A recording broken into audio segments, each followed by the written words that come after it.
A lot of things pass through your mind when you're stepping into the ring with a 6-time UFC champion, not to mention a champion gold medalist, Greco-Roman wrestler, and the other 50 Pretty things. sure you're messing all that up, but yeah. And whatever it is. And a Marine and all this other stuff. He's been through a lot. And I'm stepping into the ring with him. And what goes through my mind is, okay, I'm bigger than this guy. I'm physically stronger than this guy. But if I get going and he feels like I'm actually trying real hard, then he's going to actually implement what he knows into this situation. And if I get him going so much that he just kind of lets go of the, the timbre, like he's holding back. He's just showing me moves. But if I start challenging him a little bit, he might think, I'm going to put this guy in a big old ankle lock. Next thing you know, I'm limping around for the next 3 months, and it's before I had surgery. But anyways, I finally got a little bit of confidence up as we started going, and he come around from behind me. He comes around from behind me, and his arms are longer than mine. I don't know how. He's shorter than me. He's not near as big as I am. His arms are they're like from here to you. I mean, they got long. He gets around. He starts to clinch, and I got his hands. I got him by the wrist, and I pull his hands apart. I'm like, oh, dude, I got this. He ain't strong enough to do it. And I start to pull, and I start pushing back a little bit and he takes one step back and moves out of the way, and I just fall straight back to my butt. And that's when I realized it doesn't matter how strong you are.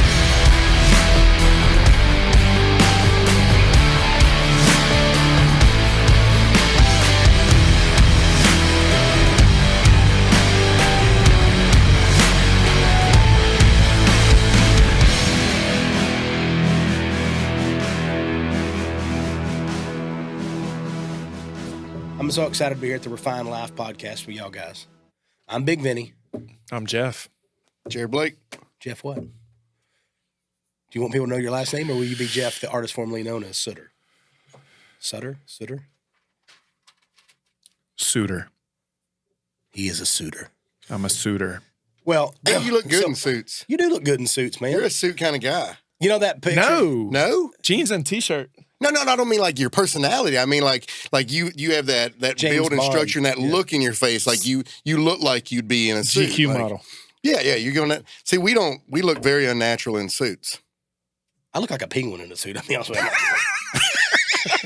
I have to wear the pants all the way up on the top of my belly. You know what I mean? I'm like, I feel weird in. I feel like Boss Hogg, when I put on a suit. You're definitely a custom suit. Oh, yeah. I got to have custom suits. Well, you guys saw me at that wedding. I had to go way over the top, way different than everybody else in a red flowery suit. That thing was Was awesome. that velvet? No, it wasn't velvet. I did look for a velvet one. I'm big on velvet. He looked fantastic. You With the did. J's I did on not too, fit right? in, but I don't want to. Yeah. I don't want to fit in with everyone else. Yeah. It's really hard for me to fit in, too. I don't fit into anything. Yeah. Fitting into a car, through a door. Hey, that ain't no joke. Now, listen, I used to be 500 pounds, I thought so y'all don't know. you were addressing him, and that's back to you. Hey, listen, no, you started it over here. All I'm saying is, I feel... You got to fight to speak, Jeff. I feel miraculous now that I'm not 500 pounds anymore, because I don't have to get 2 seat belts in an airplane or 2 seats in an airplane. And I can get in the car, still a little bit tough, kind of like a little can opener, but I get in there. And I don't fully understand the second seat belt in a plane, because I feel like if you need the second belt, how are you fitting in the seat between the... Well, you have to buy another seat. Yeah, I had to buy 2 seats. Oh, yeah, that didn't occur to me. Yeah. Here's what I didn't like. I would buy the 2 seats. They would oversell the plane and then still put somebody beside me. And then that person would be mad that they had to sit beside me. So they would, go up and tell them, like, hey, next time you're going to have to buy 2 seats. I'm like, I bought 2 seats this time. Oh, yeah, y'all oversold the plane. Y'all put that person in the seat beside me. Oh, okay. Well, we're sorry about that. We won't do that again until the next time. So whatever. Anyways, so back to you. So here's what I want to know. You've built this empire just in the last few years, right? Yes. You started building your mortgage. I don't know if I'd go empire, but It's an empire. sounds fantastic.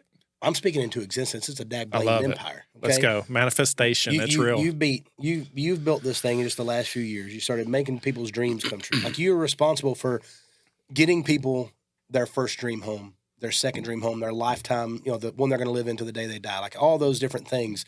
I remember when I got my first home, it was so exciting. And my second home, not as exciting. Did because you it wasn't cry? really something I want. I did. I cried. I'm an emotional dude. I've been excited about every home I've had, dude. Yeah. I wasn't excited about the second one, but that could have been because of the... I was the most excited about the one after the divorce and the bankruptcy. Yeah. That was a big deal. There was a lot of work to get that one. Way harder than the first one. Yeah, I mean, I always feel blessed that I even have a place to lay my head, you know. I mean, I grew up in a trailer. So, but I'm just saying, so what are the emotions that you deal with on a daily basis? I mean, I know there's got to be, you know, I went through the process. So I know I was a guy that was buying a home that I've been a musician and I'm trying to prove income that I'm getting paid in cash and all the other things that you have to deal with. So when you're taking somebody, and I know they get impatient because like, I make plenty of money, but you have to go in and then prove that money to the loan person and all that kind of stuff. So the emotions that you deal with on a daily basis, how do you keep those people at bay? How do you make those people realize that at the end of this, no matter how much work it takes, there's going to be that happiness of, dude, you're a homeowner?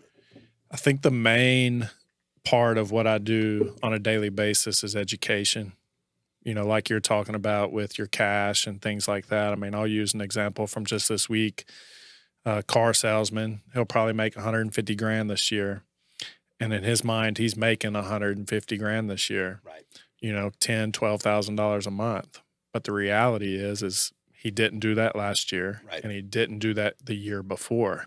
So it takes the education of, hey, because of the way you are paid, it's going to work like A plus B divided by that amount of months equals your monthly income. Right. And that can be frustrating for a lot of people, but it doesn't kill the pipe dream. You know, it doesn't kill the dream of home ownership. But no, it's just as emotional for me as it is for the home buyer. Yeah. Right. Like it's my responsibility to make sure you become a homeowner. And there's a lot of shit that can go wrong. It's a big deal for you walking people through that too. Cause I mean, exactly what you're talking about. I went through that as a musician because we'd get, you know, these big checks in at different times. Right. And, you think, well, this is what I make. But you know, one of the guys told me, I had a great guy that was walking me through it, after the divorce on that buy, and we were buying way less than what we could afford. But the beauty of that is that I've never been maxed out on a home either. Because of that, I've been able to build back in other homes and keep building up, and I'm always under what I can actually afford because of that. And that's a great feeling too. So you might not get what you want in the beginning, but you'll still get back to where you want, and you've got these other properties to show for it. So. I think it's ideal for first-time homeowners to buy a first-time home, right? Like it's not your dream home. You're not going to be house poor. It's you buy what you can easily afford, and that sets you up for success to keep building towards your eventual dream home and hopefully your forever home. And you probably acquire some other real estate or even hold on to the homes you're buying prior along the way if you have somebody educating you. And you're building an appreciating asset, right? Because homes pretty much always go up, right? In my opinion, it's the #1 savings account in the world. Right. You know? You have people every once in a while, they'll question like, well, you know, is it going to keep going up? And it's like, well, if the housing market goes down, everything else you just invested in also went down. Like, not sure what you're so worried about here. Like, no, it's definitely going to crash together. What do you think? I mean, do you think people, because I know I bought in COVID and I got like a 2.8% financing rate. And so when I was buying this house, whenever, you know, Jared's wife was getting me, and she got me hooked up, and we start going to the loan officer and stuff. And he's like, oh yeah, I can get you at 5.5%. And I was like, 5.5%? I'm at 2.8%. He's like, yeah, that was 2.5 years ago. Yeah, makes you not want to sell, don't it? Yeah, and I was like, well, no, I got offered way too much. His wife came in and she took my house and she told me, I'll get you $550,000 for this house. I'm like, I just bought it not even 18 months ago for $300,000. She goes, yeah, that's where the market's at now. And I'm like, there's no way that I'm about to make $250,000. Find another investment that does that. I know. And I was just like, so I had to call him and just be like, dude, is your wife fixing to make me the most money I've ever made off of one investment ever in the history of my life? And she did. And we come in and we got that all sorted out and done. And they actually helped me find the other house that I got in. So it was great for his family because she was the selling agent on my house and then the buying agent on the next house. So it was good for the commission for them and kept it in the family. It was awesome. And I love that, you know, and that's something we've talked about. We try to help each other in all the things. Like if I got something that makes sense for him and I can bring him in, I mean, putting the fence in my backyard. It's like Dude. I could have went and hired somebody else to do it, but And speaking like, educating people, like the honesty between that transaction was awesome because we are so close. Like Vinny, I don't think he'd mind me telling this because he's pretty open, I but, was fixing but to he, tell it. You he tell it. calls me and he goes, hey man, he's like, your wife's about making a lot of money off of me. And he's like, I don't really fully understand this because she just selling another one and buying another one seems pretty easy. And I said, you know what, bud? I was like, let's get to the end of this. And at the end of it, if you don't think my wife has earned her money, then we'll cut a different deal. We'll make something else happen. And he was like, all right, that works. And then watching it, and the agents, a lot of agents, they just sell it however it is. That's not Jen's style. She's looking at going, how can I maximize the money on this? And so the work that she puts into it she pretty much decorated each room and brought in some stuff, moved some stuff around. It wasn't she like really the experience I had before. They're like, oh, here's the house. We go through, do one walkthrough. Now this is my first time selling a house too, but she came in. She brought in her team. They redid everything. They made the outside look good, the inside look good, decorated differently because she knows what makes houses sell right now, in the current market versus me, who's not really, me and my wife, we're not decorated. But he was a good client for that too because a lot of people get offended by her saying certain things. It definitely takes an open mind. Yeah, right. And she's going, hey, do. this is not about your style. You have your own style. That's fine. Yeah. But people's style is based off of the home network. Yeah. They're watching it's that what sort they of stuff. want, So not we what you need to want. move Yeah. this into a basic When she spot, did it, she did it. And she told me exactly what she was going to do. And she did it. It was the first day. The first day we got an offer we had listed it for $499. The first day we got an offer for $550. I think it's where he was coming from with they're going to make a lot of money. That's a very common theme throughout the real estate market, my wife included. When we were selling her last house, that was a big concern of hers is, why am I going to pay somebody that kind of money for something I could do? Like that's the mindset of a lot of people. And if you have a true pro like Jen come in to represent you, true pro, that's the key. Somebody that cares. Absolutely. You're not just a number. Hopefully $60,000 more on the house than I would have made. Well, and that's not even the big portion of it. People forget that, like, you're hoping nothing goes wrong. But if something does go wrong, this is the biggest investment you're probably ever going to make. And you need someone that's got your back. Contractually. Like, she had a house in Smyrna that the sewage backed up right after they bought it, and it flooded the entire basement with just poop and pee and just nastiness. They had no idea. You going to roll around in that, Vinny? You know me. Well, they had no idea what to do, and it took her. She fought with them on the city. She fought with them for about a year and a half, and got everything reimbursed, and got the city paid for everything, fixed everything for them, and they were just out of pocket like $150,000 for those 2 years trying to get everything fixed. And so, just like you, you're in a vulnerable spot, and to go to a broker or any side of that, you need to find someone that you feel like you can trust. Yeah. Because that's the only reason you're using them. Is that, do they have your back? Well, on the I deal? think And you've seen it. How many deals fall through and you have to finagle things and make it happen, Absolutely. Well, a big thing that was huge for me is once I put it in perspective, what I was seeing was you see these things on TV all the time or online. It's like, hey, they'll sell your house for 2% total, or they'll do this, So I'm like, well, why would I give somebody 6% when I can get this done for 2% and blah, blah. So I start looking at that.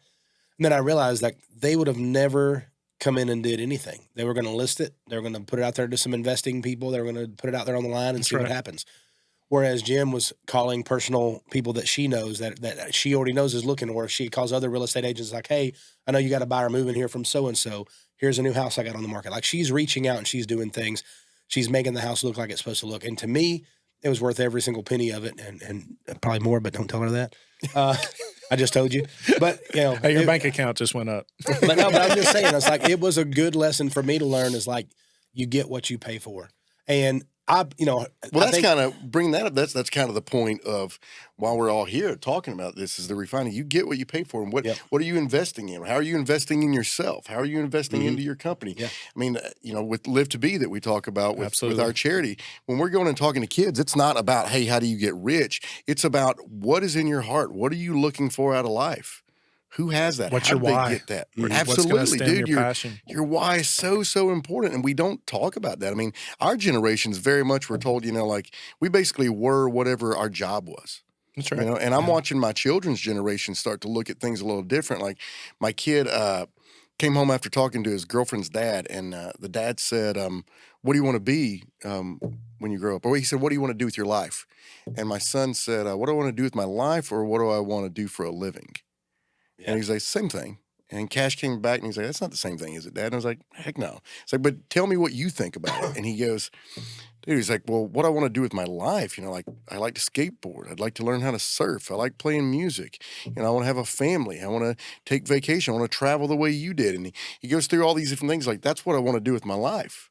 And he was like, "But what I want to do for a living, I guess, does it really even matter? That's just how I make my money so that I can live the life that I want, correct?" Yeah. And I was like, "Yeah, dude." And he was like, "There's no identity in what you do for a living." And that's, I think everybody gets caught up in that. I know musicians definitely do. Oh, We yeah. start priding ourselves very hard on the fact that, like, I make my money playing music. That's what I do. And then you turn forward and you're like, what the hell does that matter? Like, I make more money flipping this house over here. I think I'll go do that and just play music I wherever could the have hell I flipped want one to. house this year and made what I made. Absolutely. I think what's the saying is don't get so busy making a living that you forget to make a life. And I think that's important. I think we're all. I accidentally made 6 lives, and it's transformed everything I do. Every one of y'all were accidents, by the way. Just in case the older ones told the younger ones or the middle ones, I'm a middle child, that they were an accident, that you were all accidents. No, but I really think that's a beautiful thing. I think that, if you look at people that succeed in life, you got a lot of people that they focus on a goal and they reach that goal. And their whole entire reason for what they're doing is that goal. But if you say you got a man and he's gonna walk 1,000 miles this year, and his only goal is that 1,000 miles. Well, as soon as he gets the 1,000 miles, he's done.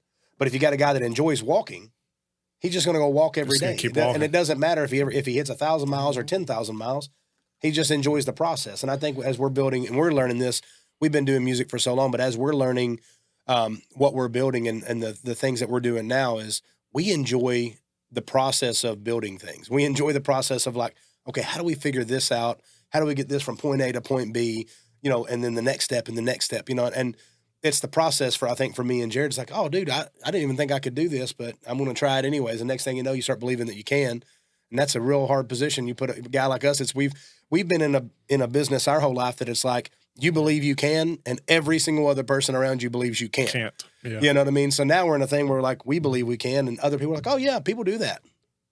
When you start saying, I'm going to be a big star, I'm going to make it in music, like, nah, that's never, you'll probably play around here, and you'll have a little career, but you're never going to make it, But then you go out there and you keep working, and you believe in yourself. And now you put us over here in this arena, it's like, oh, these are things that are achievable, and then other people actually believe you can achieve them because they know the path to do it. You brought up an interesting point. Jen and I were talking about this last night, and I'm curious your thoughts on it. You said making it.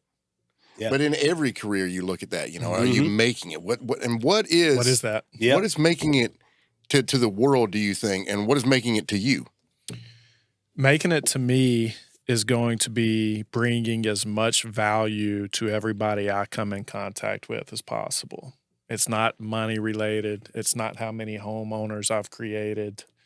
It's not how many loans I closed this month or this year or next year. It's how much value did I bring to everybody I come in contact with. I would agree with that as well, but at the same time, I'd be lying if I didn't say I didn't get caught up in the money side of it. Well, there's got to be thinking, am I enough? Am I doing enough? So let's go back to we run with a whole lot of people that make a whole Oh, lot of money, and it's hell yeah, it starts to affect you sometimes. And when you run with the people that have that kind of money, you learn very quickly it takes money to bring value, like to an extent, right? Like I can give you a hug and a smile, and that can bring you value. That didn't cost me money. However, for me to help live to be, right, I got to make money. Yeah. Right. So it depends on what level of value I'm wanting to bring, and the level of value I want to bring costs money. It takes money. Yeah. Well, and this is something Vinny and I've talked about a lot. Of like, we're also realizing too that the more money that we can put into something that we believe in, the more people that you can get to put money in as well. So it's very different if I go, hey, I want to build a skate park for these kids, and it's going to cost $50,000, and I go, I need $50,000. But if I look at it and go, hey, I'm putting $25,000 of my own money up, I need 25,000 more. Way easier to get people to pull that 25,000 in, because now they understand that you're putting your skin in the game. Yeah. And so it does. So in order to create some of the things that we all want to create and give that value, sometimes it does require, I mean, like Jamie No's got a great way of looking at it. I mean, like Jamie doesn't seem to care about the money itself, but he loves all the benefits of having that money and the great things that he can do. I mean, one of the most giving people I've ever ran into as far as, you know, what he puts out into the world. You know, I think it'll be a guitar at a charity show that man ain't gonna buy. Like, it's just, I was at his house for. he'll buy it and give it away to some other charity. Let them auction it I was off. at his house. Who's bought more, him or David Stagg? David bought 3 at the last one. But Jamie, in But Jamie's fairness, been like all of 15 those were all high end guitars that Jamie bought. So all of his guitars were like $7,000 to $10,000 that he spent on those things. It's crazy. Yeah, but Dave's just getting started, you know. I mean, That's true. We got him going. I got 2.5 over here, high. I got 5.5 right there, you know. I think this next show will be the first time that he's ever had one of the high end guitars in front of him. So we'll see what happens. Well, you know, We need to make sure Jamie's there too. get him going. Well, I don't think Jamie is. Will we have him online? We'll have to get him. Can we zoom online. him in? Depends on he goes to Montana a lot. That's where he goes to. And there's no to ease his reception mind. there apparently. Or so he says. Oh, it's low. At least when I'm sending him workouts, it's low.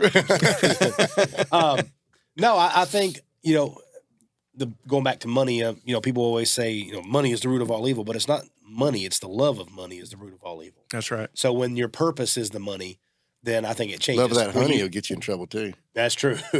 Well, if it's somebody else's honey.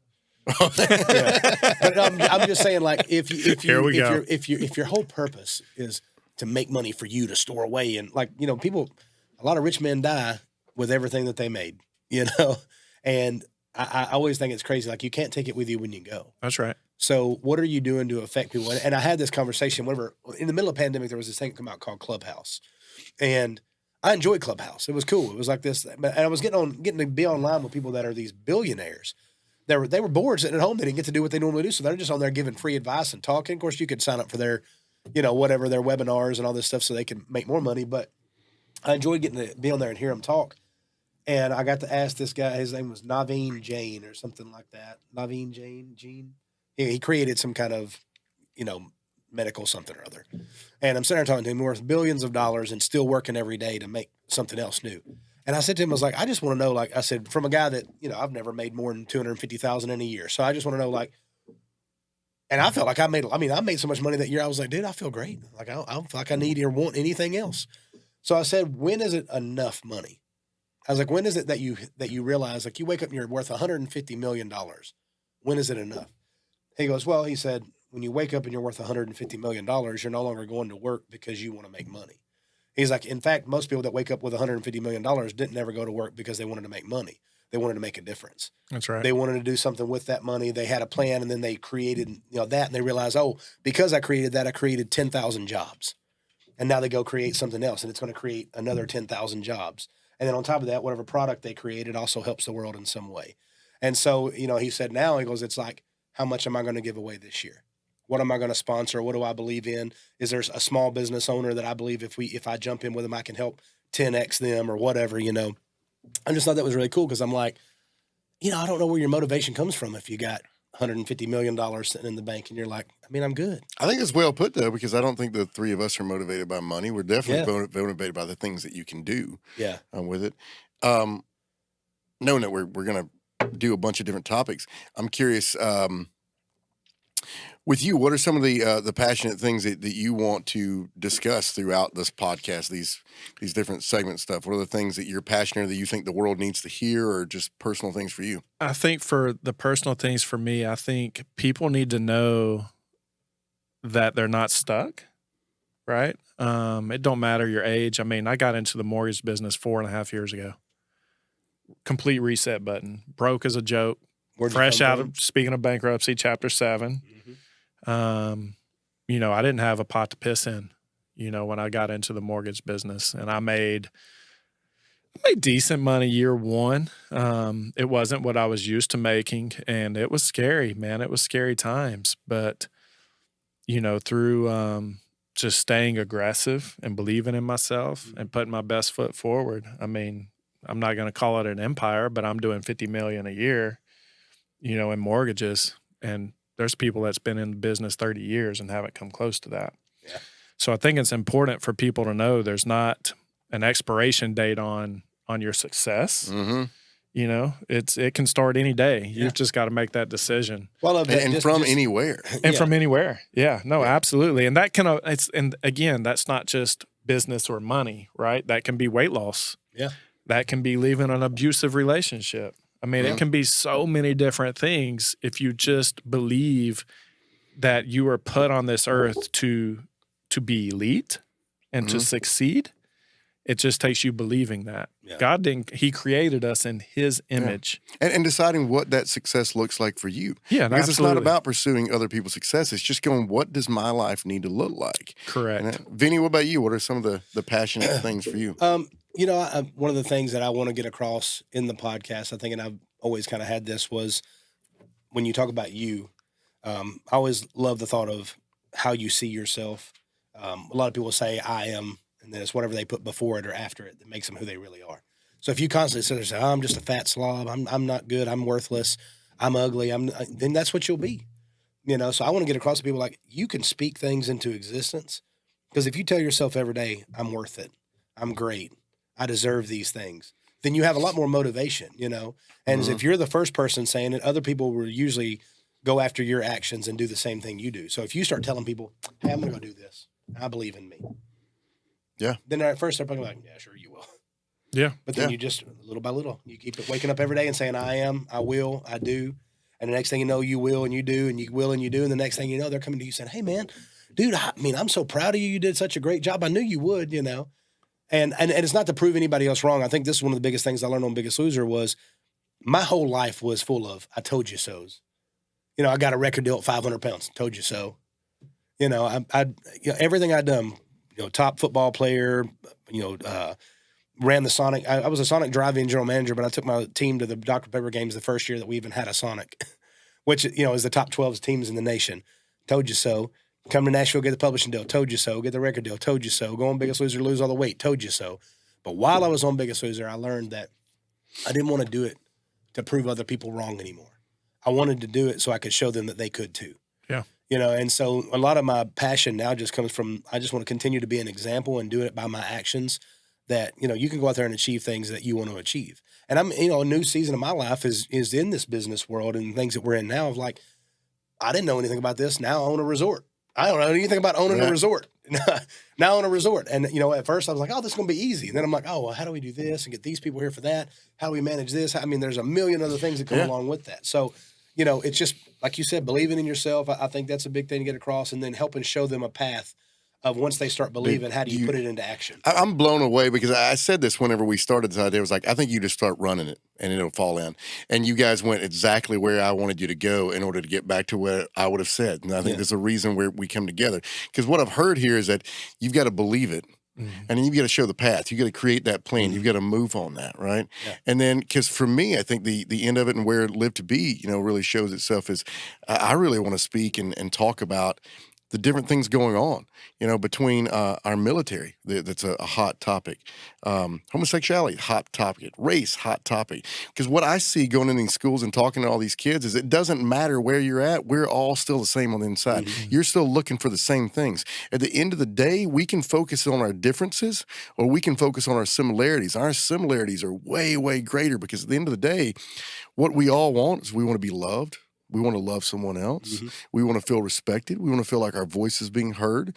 We want to feel like that we're protected. We want to feel like our family's safe. We want to make enough money to take care of those people as well. We're all still in the same boat and the same things. And you know, whether you have a drug addiction and whether you caused that yourself or whether you grew up in a trailer park being beat, you know, whether you have PTSD, it's still a process of wherever you're at, wherever you come from, it's going, are you happy where you're at? No? Do you want to change? Cool. Let's start with believing that you can. Yeah. Let's put that plan together. And then let's drop all these things that we're different than anyone else and just go, let's build this and let's move. Well, I think distractions, like what you're talking about, people get caught up every day on their phones and other parts of distractions in life that do keep you from reaching for the goals and the things you want. And like you said, the goals aren't necessarily always money. It could be, I want to be a better dad. I want to be a better Christian. I want to be a better, you know, family. I want to be a better brother. I want to call my mom more. I mean, all those little things that we get distracted because it's like when people say, I don't have any time. But then like I could sit there in a room with them and for the 30 minutes that we were sitting in a room together, they'd be on their phones scrolling through Instagram or Facebook. I've done it. I mean, I do it, you know. So I'm not saying I'm better than anybody, but whenever you can come face to face with those distractions, cut some of those things out of your life. I'm not telling you not to enjoy a TV show or anything like that, but cut some of those things out of your life. But understand the important ones. Yeah, yeah. Understand why they're important. Yeah. I took TikTok off my phone not long ago because I saw how many hours I'd spent on it that week, and I was like, forget this, man. This is crap. And you didn't have a clue. And you didn't even have a clue that you pooped that much. I mean, that was the thing. I mean, seriously, I got rid of it. You know, I mean, like I'm still on. I still send posts out, you know, through my computer. But I realizing like I don't sit at my computer and do those things. I sit and scroll on my phone. Yeah. So I need to remove those things from my phone because I'm using them too much, and I'm not using them for the right thing. You know, like the reality too. You know, like you said, you brought up TV. You know, like I would much rather if I really look at wasted time, you know, that I need, I would much rather waste some time watching a good movie or a TV show that I like with my wife at the end of the day, rather than waste, you know, 2 hours of my day scrolling through TikTok, by myself, not to change on the toilet, subject. apparently. What's everybody watching right now? What's everybody watching right now? Tulsa King. Fantastic. Tulsa King. So fantastic. I watch a lot of murder stuff. I just finished we're up in the hotel room together. I wake up in the middle of the night. I'm like, somebody trying to come in the room. I just finished that Murdoch series, 1975. you know, which is crazy. The Murdoch series, if you didn't watch it, like it just reminded me of my hometown. I was like, wait a minute, because I live in a small town. Well, okay, you'll get the gist of it. So there's a rich guy in town, and he's connected with all the other rich guys, and his dad was a rich guy, and his grandfather was a rich guy, and they were all lawyers as well, and they're also really hooked up with the sheriff, who happened to be a little bit crooked, it seemed like, and so like all these different people that didn't make any sense how they're lined up together are still lined up. Sound like your small town? Yeah. Like you're just like looking like, wait a minute. So this lawyer and this politician and this rich guy that we don't even really know where his money came from, and the crooked sheriff, and all these people are connected somehow. And there's a bunch of murders that happen and no one gets arrested for it. Well, shit, that sounds like my hometown. I remember that sort of shit. Hey, we hung out with the sheriff's son because you knew you could get away with anything then, you know? The sheriff is my cousin, the mayor's my cousin, the guy that owned the banks is my cousin, and my mom was my cousin. Wait. We are in Tennessee. I mean, no offense, Tennessee. I'm born in you, okay?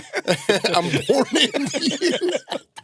I was in Jackson General. Well, shit, fire, save matches. Shit, fire, save matches. Anyways. Okay, what are you watching? You know, we did just finish Tulsa King. We are watching the last season of Snowfall right now, which is more, it's I want to say a FX show. It's drug related, you know. It's not murders. There are murders. Yeah. There is murders. Where there's drugs, there's usually murders. Yeah, it's or money. And it's money it's and a murders. very well done, typical drug show. Hey, listen, I want to be honest. I have watched Tulsa King, but there's a show comes on every day at my house. And MILF Manor. No, that's a thing. If you guys don't know about it, it's a thing. That sounds like something on my phone. Where these 40, 50-year-old women come on the show with their 20-year-old sons, and they basically swap with other moms and sons. 15 minutes of brain just lost there. Pornhub, buddy. We're talking about TV. I was just making sure, because I was thinking OnlyFans, making sure we weren't going down the rabbit hole. Yeah. No, but what I was going to say is, no, it's Coco Melon. So, I got a 2.5-year-old, and then some point in the day, Spidey and his amazing friends comes on for a little while. We know Spidey has to come on. That's a given. Yeah, you've seen my son. He's usually dressed as Spider-Man or some kind of version of a Spider-Man that he's created. Okay, so what is the show? We'll start with you that your wife will put on that drives you nuts. Ooh. He's like, there's too many. I don't even know. There's just... we've almost got a pact.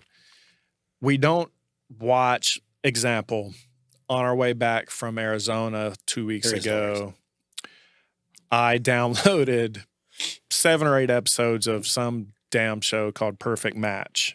And it's where they bring on, all the hot guys and all the hot girls. And it's dumb, but it reels you in, right? Yeah, you get reeled in. How come they never called me to be on that show yet? Because you're married. Before I was married. I mean, I'm a good-looking dude. I never got asked to be The Bachelor. Okay. Go ahead. So something like that, I have to watch. I know she's not gonna give that a chance. I admire you for admitting that you watch it because I also watch it and I'm ashamed of it. But It reels you in. Whoa. Wait Wait a that quarter crap. It's the drama. Like, because it's like you'll put it on. Well, hang on, let me explain. It's like if you put it on those sort of stupid shows, you always put it on going, look at this bullshit. Yeah. And like 15 minutes in, you're like, I can't believe he said that. And then you're Is that starting really episode right? Hang on two. a second. So your wife doesn't want to watch Perfect Match. Correct. I've tried. She's My like, wife does want to watch Perfect Match, Okay. so we'll watch that together. It's one of the things that we relate on. Like this is idiotic, here's my but deal. we're watching it. I can handle The Bachelor and Bachelorette because I've had so many friends on the show. But Married at First Sight, Love is Blind, 90 Day Fiancé, all these other dating shows, Love Island, Temptation Island, Sex Island, I can watch that one. Too hot to handle. Too hot to handle. My wife watches all of them. I'm like, either you're telling me that you still want to date, or that maybe I need to be better at dating. Because I can't listen. And here's my thing: You still want to date? because I mean, you only watch dating shows. I'm like, is there anything else we can watch? And she's like, there's this new one that just come out, and she'll put it on. And it's like, she goes, yeah, but these are married couples. They're just getting into to figure out what's going on in their relationship, how they can be better. I'm like, Oh, that's not interesting. it's still a relationship advice. I was like, here's the deal. I will watch Bachelor and Bachelorette with you. I will, because I've had a lot of friends on there, and I do get drawn in sometimes, like y'all said. I still don't like it,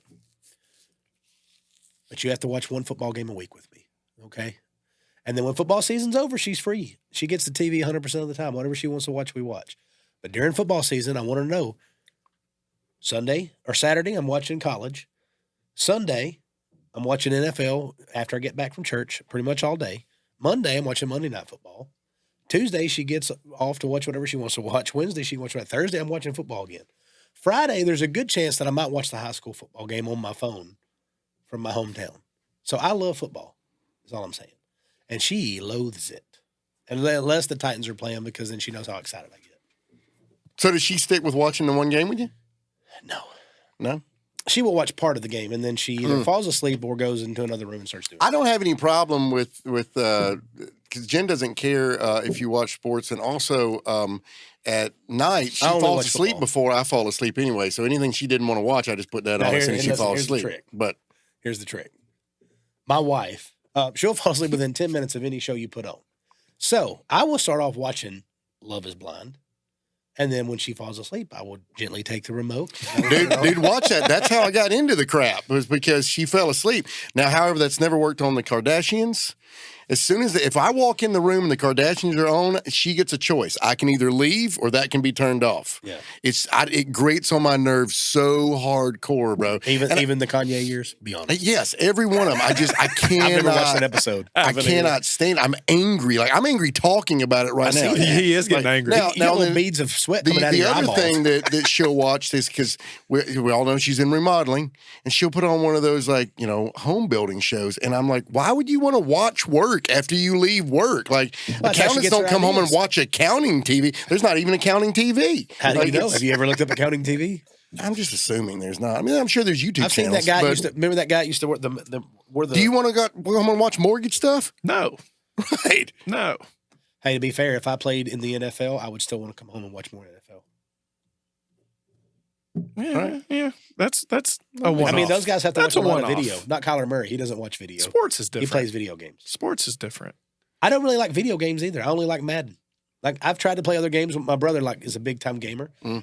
And are y'all gamers? Anybody game? My I brother don't game. plays I didn't have time to game. Yeah, me either.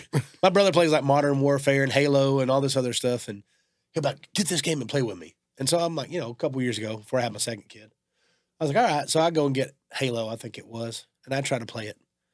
And I literally, as soon as I get brought back up in the world, somebody shoots me from across the world and I die. And then I'm just like, have you ever seen that guy plays guitar and he gets mad and he starts like, why won't you work? And starts yelling at his fingers. That's me with the control thing. So I only play Madden and I only do that about once a week now because, I don't have time.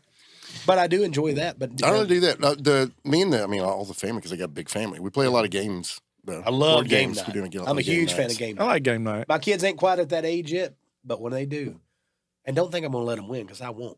My kids No. ain't As you Dude. shouldn't. No, Dude, never. So Cash, the You want to beat me in Monopoly? You gonna have to beat the me in Monopoly. 16-year-old, he still to this day, this happened when he was like 8. Still to this day, he'll tell you that the worst I ever hurt him was playing a game of Mafia.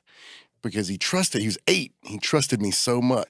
You know the Mafia game? I don't. It's, I've never oh, played it's a lying game. So like you draw cards and 2 of you wind up being Mafia members and one of you's a cop and one of you is a doctor I and wanna one play of this you game right is Man, I Next forget what episode, the we other just one play is, the game. but anyway, so like you got to close your eyes and somebody makes up a story and then the Mafia opens their eyes and they select someone to kill. So the whole game you're trying to figure out who the Mafia is. And Cash, I forget what role he was, but he's 8 and it's time for us to like debate who's the Mafia. And he looks at me and he was like, "You have to promise me that you're not the Mafia." uh-oh. And I said, "I promise." And he goes, "Really, Dad?" And I was like, "Yeah, buddy." And then I killed him in the next round. And he was like, you know, he's 8 years old and still to this day, he's like, "That's the worst hurt I've ever felt from you." Hey, so it's like Dungeons and Dragons but with Al Capone. That's great. And I love it. We have to play this game now. Yeah, absolutely. And I have to bring Cash in to be on my Hey, team so we can murder him. Since there's 15 minutes left, what I'm gonna, we're probably at Like 10 13, now. 13. Like, what is there something else that we need to discuss, that we need to do? Is anything that we need to be talking about here, or is there something we need to announce, or like? No, I think the key is we're going to help everybody improve their life. Yep. Yeah. We're going to help them recognize the impurities, become more refined. And we found that Not that we sometimes- are, like, we're definitely, I mean, we're trying to become refined. Right. We're walking through this with Kind of And what we you found said, that what's some your version of episodes might be success? What's your version of unrefined. refined? there's going to be some unrefined shit. So this is totally unedited, right? Totally unedited. Are we going to have Except scripts for on those this one show, or parts. are we just going to throw out a topic and just go? 0 scripts. Well, here's what I'm going to tell you. Guys and girls that are watching this right now, I just want you to know that I have put about 28 ideas into my phone of things that I want to talk about. There will be no script on those things, but the topic will be there, and we're going to free ball on it. So And it what I mean sounds by like- free ball is go ahead. It sounds like it might be better off if Vinny just talks and we raise our hand when we want to speak. To be fair, the only person that can out-talk me is Jared, okay? That's why we're such good friends. I mean, it works at Jack Brown's. I don't know if you guys been in there when it's busy, but if you just sit there and hold your hand, they will come over eventually. But you got to raise your hand. That's what I do. I started doing it at every bar Usually that's works. You busy. can do that in pretty much anywhere, and people are going to be like, what is it? Exactly. And That then was- at least the one yeah. waitress comes over, "Oh, do I need to get your check?" No, I need to make an order. "Oh, okay, go ahead." I like it. Is that the place where they got the burgers with the peanut butter and bananas? Yeah, on them? dude. Yeah. Keach took me there once. The peanut butter can go with anything, for Yeah, the dude. record. You can. What I get is the Atomic Elvis over there. So it's not only the peanut butter, but then they also put the jalapeno jelly on it. Oof. I need to make a trip. Is that where we're going from here? I have to go to my daughter's soccer game.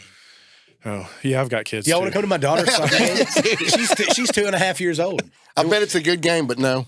Whoa, Hey, whoa, listen. whoa, whoa. 2.5 playing soccer? Yeah, That's impressive. she's very coordinated. It's going to be a bunch of kids gathering around the soccer ball. Yep, kicking the shit out. And of then each there's other. going to be the 1 3-year-old who's way better than the 2.5 I know it's going to be mine. year-olds. Listen, with Jagger, so my son, just to get this out there, we got him signed up for soccer when he was 3 years old, and fastest kid on the team.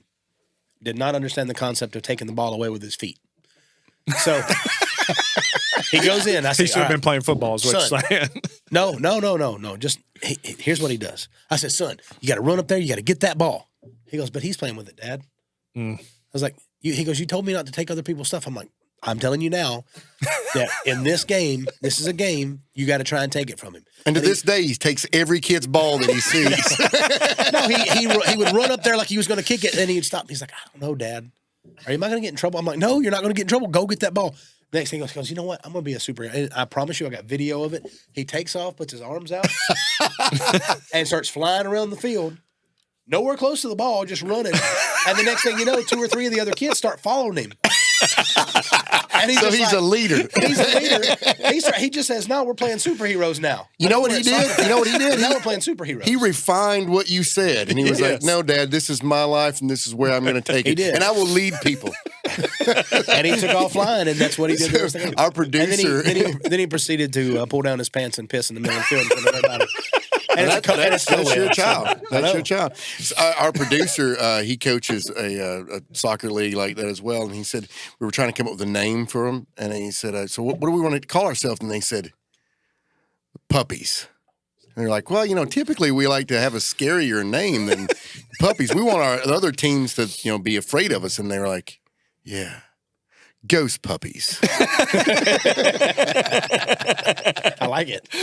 So they're the Franklin ghost puppies. I mean, I love it. I'd wear a ghost puppy shirt. Dude, if we don't make that a brand right now, I'm going to be. Look, if we have like those shirts, what are those alligator shirts, Lacoste or whatever? But we have a little puppy dog that looks like a ghost. Tell me you wouldn't wear that shirt. It'd be confusing. Refined Life. What's that ghost puppy? Is that a dead puppy on your shirt? No, that's a whole other brand. Ghost Puppy is its own brand. Next episode, I expect your big self in a Ghost Puppy t-shirt. Dude, right now, you can tell me right Ghost now. Puppy. If you're listening right now, tell me, would you like to buy a Ghost Puppy shirt? They're going to be on sale for $38.99 a piece, okay? Dang. And that's a deal. That's under $40. Chance. Well, this was your idea. So you got anything else to add here? Or? Yeah. No, I think I'm excited for the three of us to really embark on this and start changing some lives, man. I thought you'd either be excited or scared shitless now and be like, this is not going to work. No, this is going to be epic. No, this is going to be it's to the moon. This is going to be epic. Then I'm going to ask I one like more this. question. I'm going to ask one more question. This can be for both y'all. What can people expect? Not just talking about like how we're going to change lives with this.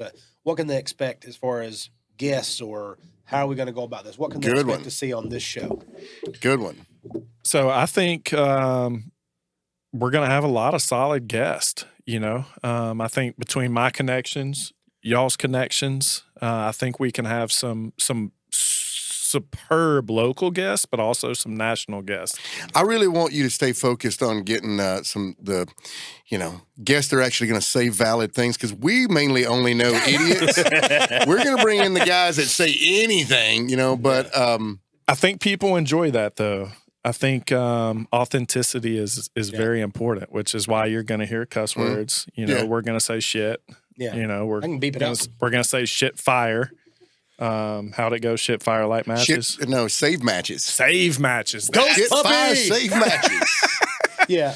You know what? But I like the thought of, like, when you said a lot of the local guests. I mean, I want people to know that success isn't just on the internet. Fact. When you go and you look up this person that you follow because they've had all this success and they're famous for it. There's a guy right down the street from you right now that's making millions of dollars a year with something he created, or a business. He started a construction company. Maybe he started off with one bulldozer and it turned it into this. My buddy Moon, we'll have Moon on the podcast for sure. This dude, he was a drill. I mean, he was a guy that could run a drill, a fiber optic drill, and that's why he worked for other companies. All these companies started bidding, saying, hey, we want you to come work for our company. Come work for our company. And he said, well, if all these people want me, why don't I just go get my own drill and start my own company? So he goes to the bank the next day and he talks to Bill Bates, our little local bank in Prairie County. He says, hey, I want to get my own drill. Will you give me a loan? He goes, I can't give you a loan. You don't have any proof of doing this business. He goes, no, but I'm going to do it. He goes, well, when you go and you get yourself a contract, then I'll give you the loan to go buy you one of the drills. He went, come back 45 minutes later, had his first contract. And Bill kept his word, gave him the loan, and now he owns 50 drills and several other Dude, companies, I mean, there's so many people that we know like that. And I think that's been a big thing for us, is that it's easy to listen to a celebrity and we can bring those guys on. But I also know that if we bring someone like Moon or John Keach or Jamie Noe or Dylan Stevenson, any of those guys, you bring those on. And if I bring in Randy Couture the next go round, he's going to say the same crap that those guys just said. It's the success in a way more people, intimidating manner. There's way more intimidating. Way intimidating. That is a fact. But he's so soft. He is. Like until you feel his hand around your shoulder, and then you're like, oh, he has me. I don't want any part of that. But just his delivery. It's kind of invigorating. He's so kind. He's so genuine. He's just soft spoken. I mean, and I think that's a big point too, that, for us, we started this whole thing when we were raising money in Murfreesboro here in COVID.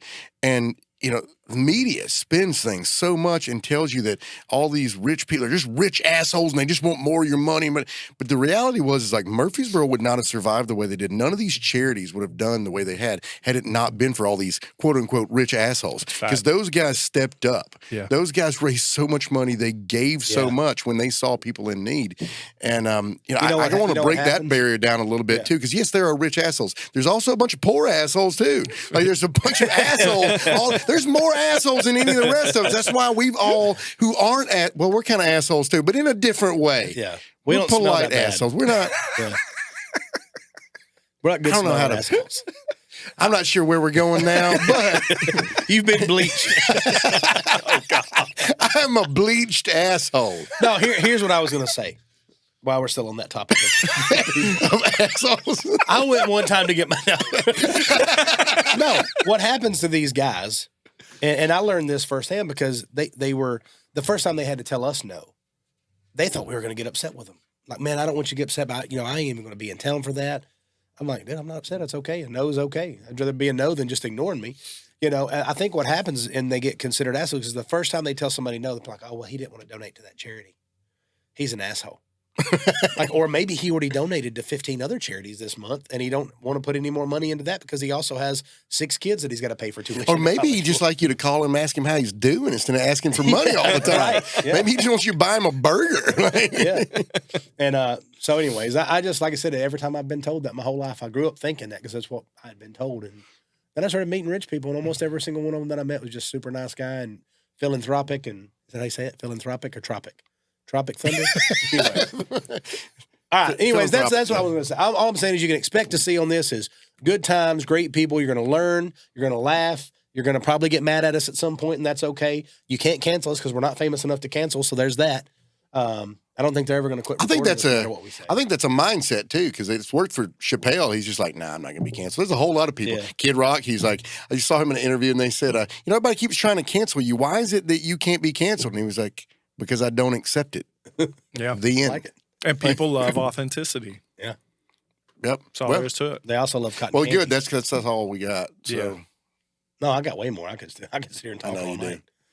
But I think we should finish every episode with us just leaving and him still being here, and then it just goes blank that would be after like a little bit. every private show we've ever played together. Dude, the amount of times I had to talk to this guy when we first started like playing shows together to try to convince him, dude, there's a reason we have an ending to the show because it's big. Like we would end the show and everybody would start leaving stage and Vinny'd still be standing there and he'd just start talking and be like, Private y'all want to hear another song? Like, dude, we just shot our wad. It's over. And you know what would happen?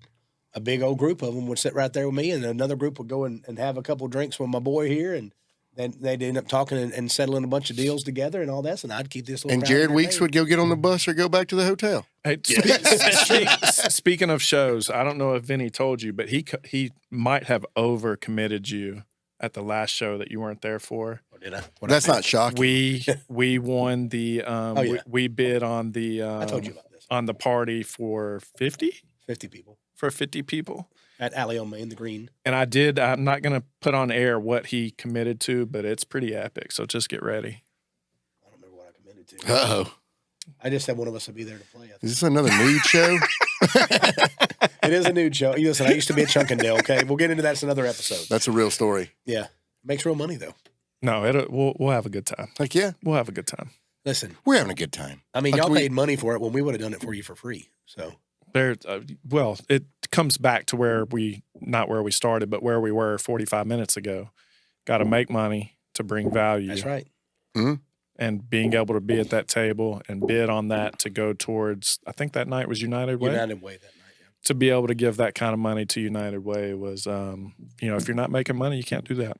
So It's going to be, and it's cool. It's right here in our backyard. It's a place we love. If you ain't never been to the Alley on Main, the food is phenomenal. fantastic. Was that shout out? The only thing No better free about shout out? better than the food is the people that own it. Yeah. Agreed. A great, amazing Fantastic people. Yeah. The Hackinsons. If you hadn't met them, you should. I mean, is that not like one of the things that you guys feel the most blessed about? The people that are in my life are just, I'm surrounded by amazing people. Agreed. People ask me all the time, why are you always at the Alley? Like, why is that where you always go to eat dinner? And it's the people. Yes, the food's fantastic. Yes, the old fashioned's fantastic. But if the people weren't in there, Yeah. it wouldn't be the same. It's the people. So I mean, I only like my old fashioned better than his because I can't afford the type of bourbon that I drink at my house at his place. there, You know what I mean? Top shelf is top shelf, you know. Good thing if you're at your house, you can get a stepping stone. You can grab top shelf, you know. You already bought it and paid for it. So. I got some real nice top shelf stuff. in maybe Vegas. next episode we drink some bourbon. Twist it. Go ahead. Well, all right, guys. Well, I mean, I don't know how we end the podcast other than to say this. I love y'all. I love y'all. I love y'all. We love y'all. Do we? We love y'all. It's a Also lot of love love in green this eggs room. and ham. There's a lot of love. I do love them, Sam. I am. Vinny finishes the phone every time. You guys heard it earlier when we were in here. Finishes the phone with phone call with "I love you." I dig it too. Even if I'm mad. You know why? Because at least you I know never the know. last thing I said to you was, Yeah. I love you. You never know. Yeah. I think he only got mad at me one time, and I didn't show it then, but I was scared, dude. First off, I never got mad at him. He got mad at me twice. You got mad at me. I did get mad back, but in a very calm manner. We scared the. But listen, his calm manners, he was driving and his arms tensed up and you saw the muscles and he turned red and he was like, I don't like being talked to like that. And he was like, hey, oh, shit. Jared Weeks about shit his pants. Because listen, I know if we ever did get in a fight, which we never will, but if we ever did, he's not somebody that I want to go toe to toe with because I know you'd have to kill him to get him to stop. I can outrun him though. I mean, That's I'm true. not afraid. Hit and run. But no, we have our little spat, our little argument. We're driving back from Florida. We got zero sleep. Driving back from Florida, it's I don't know. It's nighttime. We just got through Atlanta traffic. I'm driving to the road. And we get into it about something, back and forth, and then I didn't realize that I hit a trigger for Jared, and I was poking the bear because I thought it was funny, and I thought he was not really getting mad, but I couldn't see his face because I'm driving. Then all of a sudden, I just like, boom, he just comes at me 100 miles an hour. And I'm like, oh, he's really mad at me. And then it went through my head. I was like, hey, man, don't ever talk to me like that again. I was like, I don't appreciate being talked to that way. I don't talk to you that way. Don't talk to me that way. And he sat there and he was quiet and I was quiet. We didn't say nothing for like 30 minutes. For 30 minutes, he didn't say a word. I didn't say a word. Jerry Weeks goes, hey guys. If you don't know Jared Weeks of Saving Abel. Yeah. He goes, are y'all really going to fight when we pull over? And I go, no, I think we're good now. He goes, I'll be honest with y'all, I was scared because Vinny was driving and I thought he was going to pull over on the side of the interstate and y'all were going to fight on the interstate. And I was actually really worried that what might happen. And if y'all could just not do that again, that'd be great. And anyways, and the only other time we got into it wasn't even that big a deal. It would have been a very stressful day. The van went out. Sound system wasn't working right. The guy didn't have the proper power cell to run the stuff that he thought he was going to have, the generator, and Jared had been dealing with all of it. Well, I went back to the hotel because literally the guy that was doing the sound, Fess and them, they say, hey, there's too many people here. We don't need any more help. We'd already picked up and moved all the stuff. We don't need anything else. So I'm like, all right, well, I'll go back to the hotel then. So I go to the hotel and I take a nap, And I'm thinking, Jared does the same thing because they already said the guys that are actually doing the sound and running that part of it already said that Too many people here. there's too many people here. Yeah. We would like for y'all to leave. So I'm like, okay. So I leave. And I go and take a nap. I have a nice little cheeseburger in the room, We're in French Lick, Indiana. It's this hotel that is like a casino, and it's nice. I mean, it's cool. I come back down and get in the car, and I'm happy-go-lucky, and I'm messing with the golfers on the little walkway on the way down. Get in the car and realize Jared's kind of in a bad mood still, and then our bass player was in the back. I'm like, there's a lot of tension in here. Y'all okay? And Jared's like, well, I mean, blah, blah, blah, blah. He just starts going, and this, and this, and this, and all this is going wrong. And then they did this, and damn it, it's not even worth it. I was like, hey, man, it's not that big a deal. Boy, that was a trigger. He's like, that's the problem, is everybody else gets to say it's not that big of a deal, but I'm the one having to handle all this shit. I was like, While you're taking your nap and eating your cheeseburger. Like, hey, man, I was trying to help. And then the people that I was trying to help said, we don't need your help. So I took that as go home, take a nap, eat a cheeseburger. And then we went out and we put on a phenomenal show, and now we're going to be putting together a whole massive festival there this year for Labor Day. So there you go. I dig it. Anyways, do you want to say goodbye again? Yeah. So let's just, I love you. I love you. I love you. I love you. This is the Refined Podcast. Da da da da da